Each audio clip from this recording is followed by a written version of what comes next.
시스티나 성당 하면 딱 떠오르는 이름이 있죠. 바로 미켈란젤로. 근데요, 사실 이 성당은 한 사람의 작품이 아니에요. 수십 년에 걸쳐서 여러 예술가들의 손길이 겹겹이 쌓여서 만들어진 뭐랄까 거대한 역사의 책 같은 곳이죠. 오늘 우리가 함께 그 책의 숨겨진 페이지를 한 장씩 넘겨보려고 합니다. 자, 그럼 바로 이 질문부터 던져볼게요. 미켈란젤로가 그 유명한 천장화를 그리기 전에 시스티나 성당은 과연 어떤 모습이었을까요? 그냥 텅 비어 있었을까요? 아마 상상하기 힘드실 텐데요. 이 질문을 따라가다 보면요, 우리가 지금까지 전혀 몰랐던 시스티나 성당의 진짜 얼굴을 마주하게 될 겁니다. 정말 흥미롭지 않나요? 오늘 우리가 함께 떠날 여정의 순서는 이렇습니다. 먼저 성당의 아주 놀라운 기원부터 시작했어요. 미켈란젤로가 나타나기 전에 이미 존재했던 걸작들을 살펴볼 거예요. 그리고 나서 미켈란젤로의 두 위대한 작품이 어떻게 이 공간을 하나의 거대한 이야기로 완성했는지 그 과정을 차근차근 따라가 보겠습니다. 자, 첫 번째 비밀의 문을 열어볼까요? 시스티나 성당이요, 처음부터 지금처럼 예술을 위한 공간이었을까요? 아닙니다. 놀랍게도 사실은 전투를 위한 요새로 시작됐어요. 정말 뜻밖이죠? 신성한 교황의 성당이 사실은 요새였다니 말이에요. 이거 정말 놀랍지 않으세요?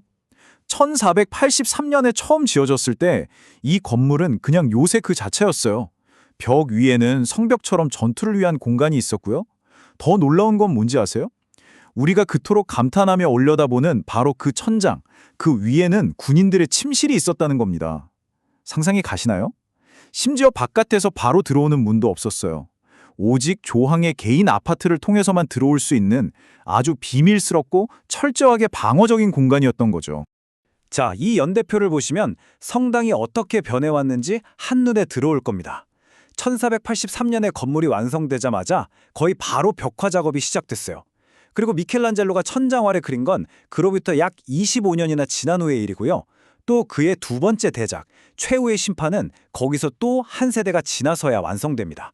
그러니까 이 걸작은 정말 시간이 차곡차곡 쌓여서 만들어진 거라고 할 수 있겠죠? 자, 그럼 이제 시간을 좀 거슬러 올라가 볼까요? 미켈란젤로가 등장하기 이전의 시대로 말이죠.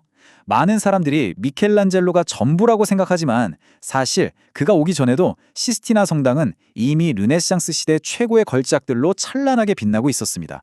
과연 어떤 그림들이었을까요? 그 벽을 가득 채웠던 최초의 프레스코화들을 지금부터 만나보시죠. 당시 교황이 정말 대단한 일을 했어요. 15세기 르네상스를 대표하는 화가들을 말 그대로 어벤져스처럼 드림팀으로 소집한 겁니다. 우리가 비너스의 탄생으로 너무나 잘 아는 산드로 보트첼리, 그리고 당대 최고의 화가들이 전부 모여서 성당의 양쪽 벽을 그림으로 가득 채웠죠. 그러니까 미켈란젤로가 오기 훨씬 전부터 이곳은 이미 예술의 성지였던 셈입니다. 근데 이 화가들이 그냥 자, 여기다 멋진 그림 하나씩 그리세요 하고 그린 게 아니에요. 아주 치밀하고 정교한 기획이 있었습니다. 이름하여 병행역사주기라는 건데요. 이게 뭐냐면 한쪽 벽에는 구약시대를 대표하는 모세의 이야기를 그리고 그 바로 맞은편 벽에는 신약시대를 대표하는 그리스도의 이야기를 나란히 그린 거예요. 그래서 두 그림이 서로 마주보면서 하나의 거대한 이야기를 만들어내는 거죠. 마치 시대를 초월한 대화가 방을 가로질러 오가는 것처럼요. 예를 하나 들어볼까요? 한쪽 벽에 모세의 아들이 할례를 받는 장면이 있다면 그 맞은편에는 정확히 그리스도가 세례를 받는 장면이 있어요. 구약의 중요한 의식이 신약의 세례로 이어진다, 이런 의미를 보여주는 거죠. 또 모세가 십계명을 받는 장면 맞은편에는 그리스도가 산상수훈을 설교하는 장면이 있고요. 이런 식으로 모든 장면들이 다 짝을 이뤄서 정말 치밀하게 계산된 거대한 스토리텔링을 완성하고 있는 겁니다. 자, 보세요. 양쪽 벽은 이렇게나 화려하고 깊은 의미로 가득 차 있었는데 그럼 천장은 어땠을까요? 뭔가 엄청난 게 있었을 것 같죠? 그런데 놀랍게도 처음에 천장은 그냥 짙푸른 밤하늘이었어요. 짙은 파란색 배경에 금색 별들이 반짝반짝 빛나는 비교적 단순한 모습이었죠. 바로 이 평범해 보였던 하늘이 곧 역사상 가장 위대한 캔버스가 될 운명이었던 겁니다. 그리고 마침내 그가 등장합니다. 미켈란젤로. 하지만 여러분, 그거 아세요? 그는 이 천장화 작업을 정말 하기 싫어했어요. 나는 화가가 아니라 조각가란 말입니다. 라면서요. 스스로를 조각가라고만 여겼던 이 위대한 예술가가 어떻게 회화의 역사를 통째로 바꾸어 놓게 되었는지 이제 그 운명적인 이야기를 시작해 보겠습니다. 이건 미켈란젤로가 직접 했던 말이에요. 나는 화가가 아니라 조각가다. 그는 교황이 천장화를 그려달라고 했을 때 어떻게든 피하려고 발버둥을 쳤다고 해요. 하지만 결국 역사의 거대한 부름을 거절할 수는 없었던 거죠. 천장화를 보면 정말 복잡해 보이지만 사실 아주 명확한 세 부분으로 나눌 수 있어요. 하나의 거대한 서사시처럼요. 성당 입구에 서서 천장을 올려다보면 가장 먼저 보이는 노아의 이야기는 인간의 타락을 상징하고요. 좀 더 안으로 들어가서 중앙을 보면 아담과 이브, 즉 인류의 창조가 그려져 있죠. 그리고 가장 안쪽 제단 바로 위에는 신이 빛과 어둠을 나누는 천지창조, 바로 그 근원의 순간이 펼쳐집니다. 바로 이 지점에서 미켈란젤로의 진짜 천재성이 폭발합니다. 생각해보세요. 이야기의 시간 순서대로라면 천지창조부터 시작해야 맞잖아요. 그런데 미켈란젤로는 감상 순서를 일부러 정반대로 설계했어요. 우리가 성당 입구에서 제단을 향해 걸어 들어가면서 그림을 보게 되잖아요. 그러니까 인간의 나약함에서 시작해서 인류의 탄생을 거쳐 마침내 신성한 기원에 다다르게 되는 하나의 완벽한 영적 여정을 체험하도록 만든 겁니다. 정말 소름 돋지 않나요? 그렇게 천장화가 완성되고 20년이 훌쩍 넘는 시간이 흘렀습니다. 그리고 미켈란젤로는 다시 시스티나 성당으로 돌아오죠. 하지만 이번에 그가 들고 온 것은 천장화와는 완전히 다른 훨씬 더 어둡고 충격적이고 또 혁명적인 작품이었습니다. 바로 제단 뒤편을 가득 채운 최후의 심판입니다. 25년, 정말 긴 시간이죠. 그 사이에 세상은 완전히 변해버렸습니다. 종교개혁의 바람이 불고 로마는 약탈당하는 끔찍한 일을 겪었죠. 이런 혼란스럽고 암울한 시대적 분위기가 미켈란젤로가 다시 붓으로 들게 된 최후의 심판에 아주 깊고 어두른 그림자를 드리우게 됩니다. 그런데 이 새로운 걸작을 그릴 공간을 어떻게 만들었을까요? 바로 파괴를 통해서였습니다. 제단 벽에는 이미 다른 그림들이 있었거든요.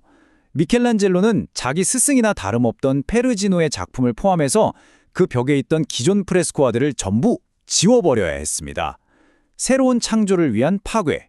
이건 당시로서는 정말 상상하기 힘든 아주 대담하고 논쟁적인 결정이었죠.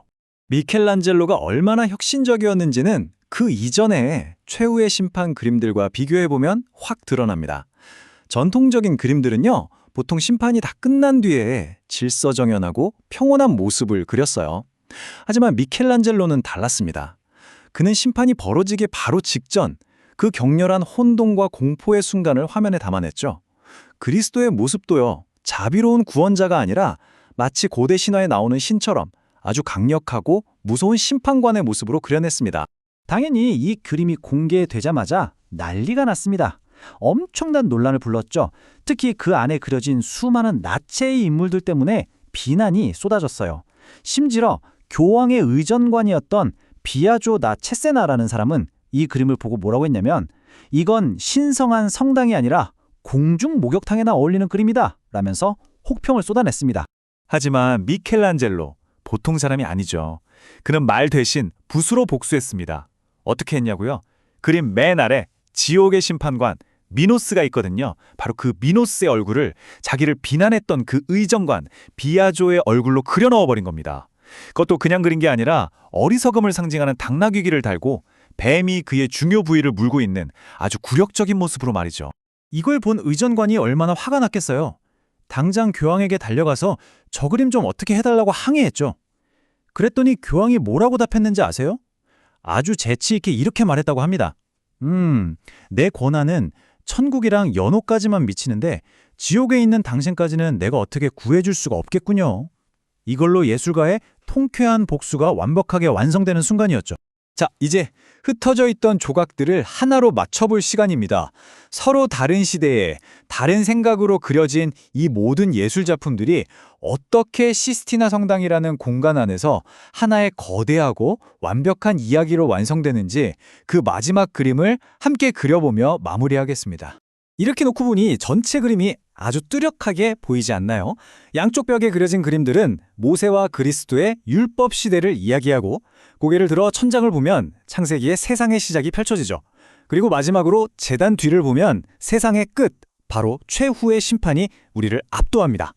결국 시스티나 성당은 그 공간 전체가 인류 역사의 시작과 과정 그리고 종말까지 모두 담고 있는 하나의 거대한 성경책, 거대한 책이었던 겁니다. 하지만 기억해야 할 것이 있죠. 미켈란젤로는 자신의 위대한 최후의 심판을 그리기 위해 그보다 앞선 시대 거장들의 작품을 지워야만 했습니다. 여기서 우리는 이런 질문을 던져볼 수 있을 것 같아요. 새로운 걸작을 만들기 위해서 옛 걸작을 파괴하는 것은 과연 정당화될 수 있을까요? 예술의 역사에서 진보라는 건 과연 무엇을 의미할까요? 정답은 없습니다. 이 질문을 여러분께 남겨드리면서 오늘 이야기를 마칠까 합니다.